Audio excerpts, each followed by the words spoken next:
रोज अपना अपमान यहाँ पर इस घर में इसलिए सह रहा हूं कि तुम्हारे प्यार ने जंजीर से डाल दी है मेरे पैरों में, बेड़ियां से डाल दिया तुम्हारे प्यार ने, वरना कब का इस घर को छोड़कर चला जाता मैं। जहां पर रिश्ते अपने होते हैं वहां पर सवाल जवाब नहीं किए जाते। अपने बाप को छोड़कर जा सकती है तू, लेकिन उस मां को कैसे छोड़कर जा सकती जो आज भी तेरे बाप के अंदर जिंदा है बेटा। माँ, मेरी परीक्षा लेना बंद कीजिए, अब मुझसे बर्दाश्त नहीं होता है। मेरा भरोसा डगमगाने लगा है, मेरी उम्मीद टूटने लगी है माँ।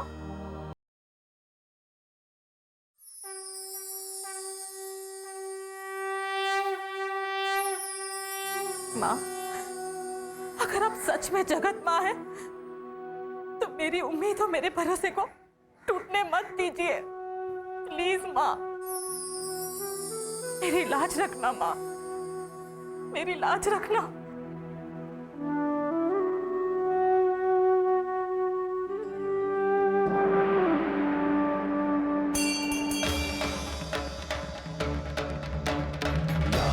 रक्तांबुजवासिनी विलसिनी छंदांशु तेजस्विनी या रक्तारुधिरा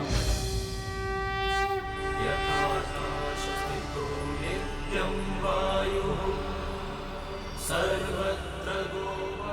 किन शब्दों में आपका शुक्रिया अदा करूं मां, आपने सच्चे भक्त की जिंदगी तबाह होने से बचा ली। अगर वो मलिक का बच्चा वक्त पर सोनाली को ना रोकता तो आज मैं तेरे इस दर पर बेघर होकर पड़ा होता। बस एक बार मुझे मलिक इंडस्ट्रीज का मालिक बनने दे, फिर देख मैं तुझ पर सोने का छत्र चढ़ाऊंगा मां, सोने का छत्र चढ़ाऊंगा।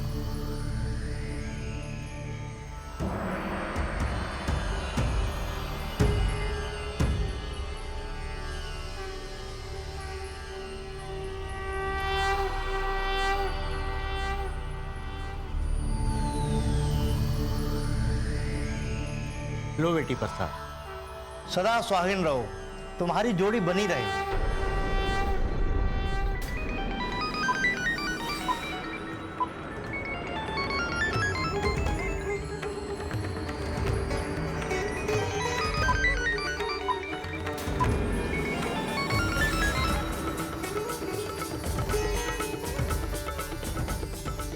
पंडित जी, वो मेरे साथ नहीं है। माफ करना बेटी, मुझे समझने में भूल हो गई।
निहारिका, अश्विन, तुम? मुझे तो यकीन ही नहीं हो रहा है कि तुम मेरे सामने खड़ी हो।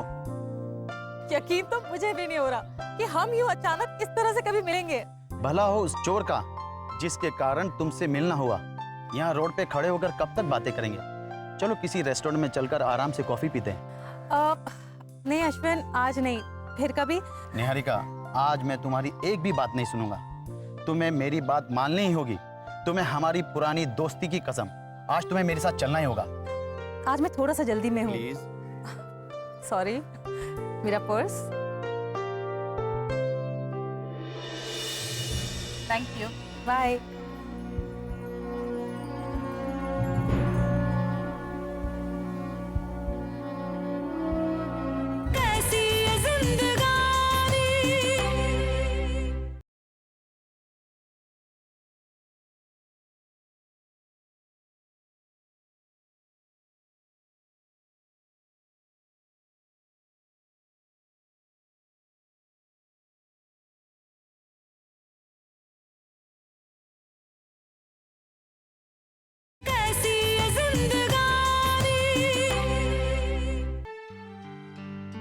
अरे भाई जल्दी आओ, बस का टाइम हो गया है।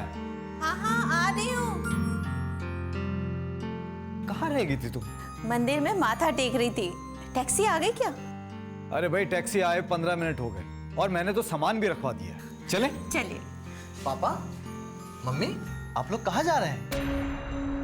बेटा हम देहरादून जा रहे हैं, तुम्हारे मामा जी के घर। मामा जी के घर? हाँ, मामा जी की लड़की है ना कंचन, उसकी सगाई है। कई बार फोन आ चुका था, आ जाइए आ जाइए। अरे वाह, कंचन की सगाई है। पहले बता दिया होता, कंचन के लिए कोई तोहफा भेज देते। अच्छा, तुमसे क्या बताएं बेटा, तुम सीधे मुंह तो कभी हमसे बात करते नहीं। हमेशा आंखें फाड़ कर ऐसे देखते रहते हो जैसे हम तुम्हारे माँ बाप नहीं बल्कि दुश्मन हैं। अब क्या बातें कर रहे हैं आप? चलते वक्त ऐसी बातें करना ठीक नहीं है। उसने सिर्फ सवाल ही तो पूछा है, कोई गलती तो नहीं की। हम आप लोगों को खुशखबरी सुनाने आए थे। खुशखबरी? वो कल हम सुरेखा दीदी के घर गए थे। सुरेखा के? तुम लोग सुरेखा के घर गए थे? हाँ पापा, हम अपने पापों का प्रायश्चित करके आ रहे हैं और दीदी से माफी भी मांग के आ रहे हैं। अरे बेटा, तुम सच में सुरेखा के घर गए थे? तुम्हें अपने घर देखकर वो कितनी खुश हुई होगी। बेटा, ये तुमने बहुत अच्छा किया जो आपस की दूरियां मिटा दी। बेटा, इससे बड़ी खुशी हमारे लिए हो ही नहीं सकती कि तुम दोनों भाई बहन के बीच की दूरी खत्म हो गई है। घर से जाते वक्त बहुत अच्छा लग रहा है। ये आपको बस अड्डे तक छोड़ाएंगे। अरे नहीं नहीं बेटा, हम खुद से चले जाएंगे। अब जाते जाते मम्मी पापा का आशीर्वाद तो ले लीजिए, कल आपका बर्थडे भी है। पैर छूके। हम तो भूल ही गए थे। हजारों साल जियो। खुश रहो बेटा, खुश रहो। खुश बस रहो बस बेटा। बस बस बस बेटा। सच कहूं, आज मेरे बेटे ने मेरा दिल जीत लिया। मधु, तुम घर का ख्याल रखना। ये कोई कहने वाली बात है क्या? चलिए। अच्छा बेटा, अच्छा खुश रहो। आइए। बाप रे बाप, मधु तुम तो चाणक्य की अम्मा निकली। मेरी सोनू दीदी कहती है, जो गुड़ से मरता है उसे जहर देने की जरूरत नहीं होती। आइए मैडम, यहाँ पे बैठिए। Thank you. मैं अभी मैडम को बुला के लेके आया।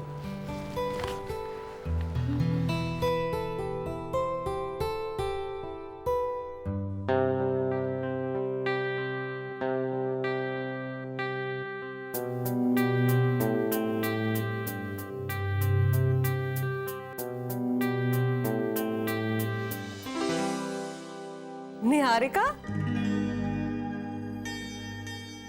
तुमने तो बड़ा कमाल का सरप्राइज दिया आज। वो कहते हैं ना, वो आए हमारे घर में, खुदा की कुदरत है। कभी हम उनको, कभी अपने घर को देखते हैं। अरे बैठो ना। Sure, thanks. एक्चुअली ना मैं तुम्हें ये इनविटेशन कार्ड देने आई थी। कोई स्पेशल इनविटेशन है क्या? हमारी संस्था का ना एनुअल फंक्शन होने वाला है, ये उसी का कार्ड है और तुम्हें जरूर आना है। इसमें कहने की बात क्या है? मैं डेफिनेटली आऊंगी। अकेले नहीं, अपने पति के साथ आना। अरे मैं तो वैसे भी अपने पति के बिना कहीं नहीं जाती हूँ। वीरे को मैं जरूर लेके आऊंगी। सोनाली, तुम हमेशा अपने पति के बारे में बातें करती हो, उनका जिक्र अक्सर करती हो, पर कभी अपने बच्चों का जिक्र नहीं करती। क्यों? कभी मिलवाओ ना उनसे भी। होते तो जरूर मिलवाती। बच्चे नहीं है तुम्हें? नहीं। कैसी ये जिंदगानी।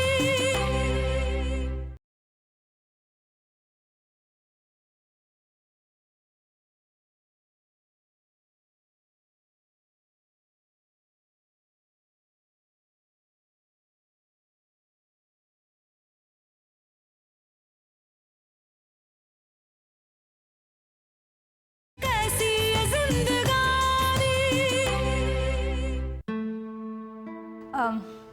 मतलब प्लान नहीं किया या कोई प्रॉब्लम है? प्रॉब्लम है। तुम्हारे पति में या फिर तुम में? मेरे हस्बैंड में नहीं, प्रॉब्लम एक्चुअली मुझ में ही है। I am so sorry. It's okay Niharika. You know, इसीलिए मैं अपने हस्बैंड से इतना प्यार करती हूँ, क्योंकि वो दिल के बहुत अच्छे हैं। हमारी शादी को 5 साल हो चुके हैं, लेकिन आज तक उन्होंने मुझे इस बात का एहसास भी नहीं होने दिया। वाओ, ये तो बहुत अच्छी बात है। सच में तुम ना बहुत भाग्यशाली हो जो तुम्हें ऐसा पति मिला। निसंतान होने के बावजूद तुम्हें वही प्यार, वही स्थान, वही आदर दिया है तुम्हारे पति ने जो दो प्रेमियों में होता है। भगवान पर भरोसा रखो, तुम्हारी गोद जरूर आबाद होगी। अब तो भगवान पर से भी भरोसा उठ गया है।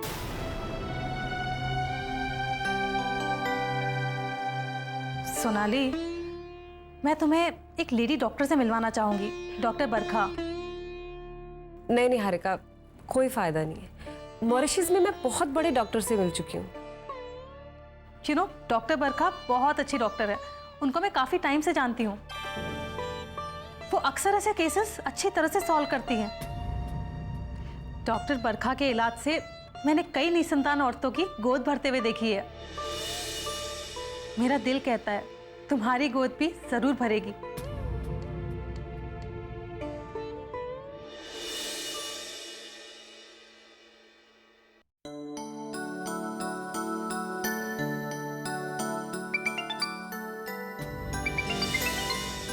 विनय प्लीज देखना किसका फोन है।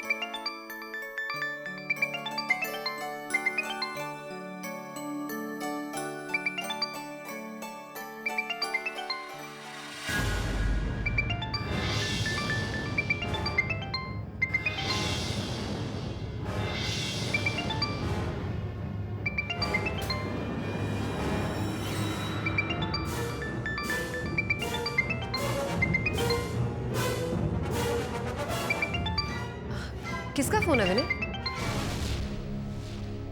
वो निहारिका का फोन है। ओह, मुझे तो।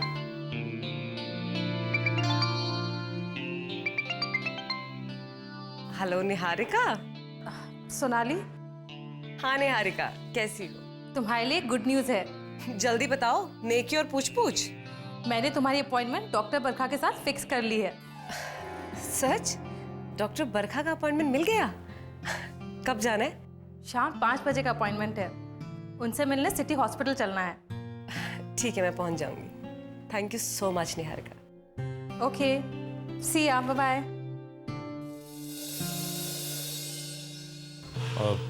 डॉक्टर बरखा क्या हुआ, किस लिए?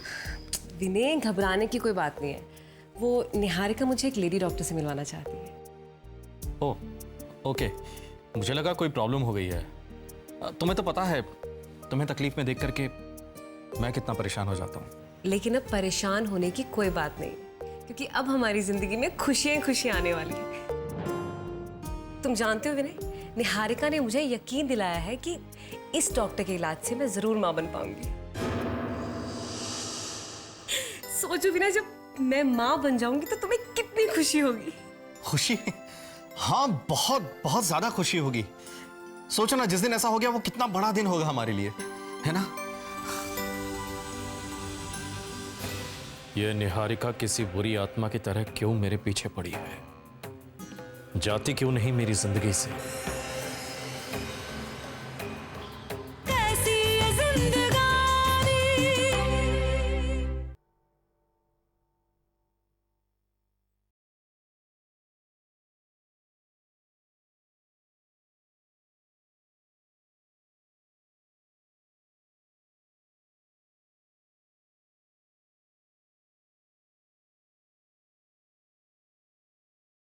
कैसी ये जिंदगानी।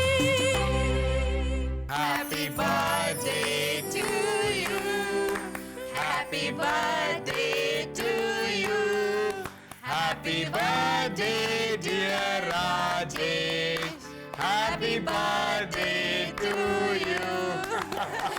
अरे मधु, राजेश को केक खिलाओ ना। मैं नहीं, आप और प्यारे से नंदोई जी निभाएंगे इस प्यारी सी रस्म को। हाँ हाँ हाँ, क्यों नहीं भाई, क्यों नहीं। लाइए, सबसे पहले तुम मुंह मीठा करो। लो भाई, लो, तुम भी लो। लीजिए। नहीं, पहले आप खाएंगे। अरे वाह।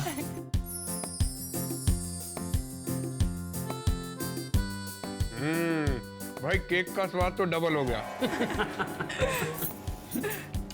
सदा खुश रहो। दीदी आशीर्वाद। अरे भैया मेरा जुग जुग जिए।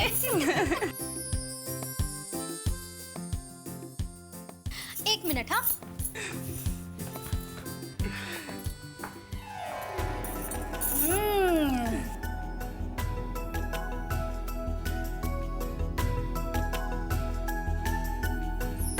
मेरे भाई के लिए एक छोटा सा प्यारा सा तोहफा। सुरेखा, कोई तोहफा छोटा नहीं होता है, क्योंकि जो इसमें प्यार बंधा है ना, वो अनमोल है। क्यों भाई, है कि नहीं? सो तो है नंदोई जी, 100 बात की एक बात। अगर तोहफा मन पसंद का मिल जाए तो जन्मदिन मनाने का मजा ही दुगना हो जाता है। मधु, तुमने 16 आने सच बात कही। सुरेखा, कुछ समझी तुम? हमारे साले साहब को चाहिए था कुछ और तुम ले आई कुछ और। तो अभी क्या प्रॉब्लम है? बताओ भैया, तुम्हें क्या चाहिए? हाँ हाँ भाई, शर्माओ मत साले साहब, कहिए कहिए, क्या चाहिए आपको?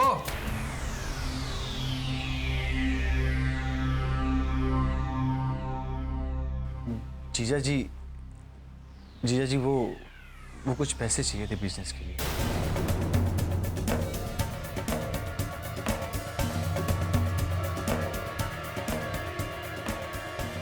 तुम तो चुप ही रहो। मैं बताती हूँ जीजा जी, दरअसल बात यह है, इनको बिजनेस शुरू करने के लिए कुछ पैसे चाहिए थे और ये पापा के पास गए थे, मगर पापा ने पैसे देने से इनकार कर दिया। बाहर भी इन्होंने कई कोशिशें की, मगर कोई फाइनेंस नहीं मिला।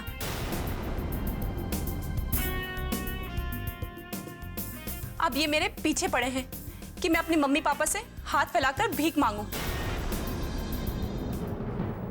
राजेश, ये कैसी बात कर रहे हो तुम? तुम्हें जरा सी भी शर्म नहीं है? अब तुम अपने ससुराल वालों से पैसे मांगोगे? पापा की इज्जत अपने ससुराल वालों के सामने तुम्हें नीलाम करते हुए शर्म नहीं आ रही है? मैंने भी इनसे यही कहा, मगर इन्होंने कहा मैं क्या करूं। दीदी, इस घर की बहू होने के नाते इस घर की इज्जत का ख्याल है मुझे। मैं कैसे इस घर की मान मर्यादा का उल्लंघन कर सकती हूँ? काश पापा जी भी इनकी भावना को समझते तो। तुम चिंता नहीं करो मधु, मैं पापा से बात करूंगी। राजेश जरूर बिजनेस करेगा, वो भी अपने पापा के पैसों से, ना कि ससुराल के पैसों से। ये मेरा वादा है भाई तुमसे। सच दीदी, अगर ऐसा हो गया ना तो इस बार का मेरा जन्मदिन सबसे यादगार जन्मदिन होगा।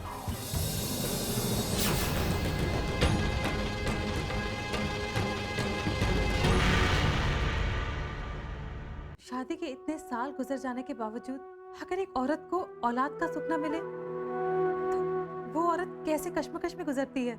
एक लेडी कंप्लीट तब होती है जब वो माँ बनती है।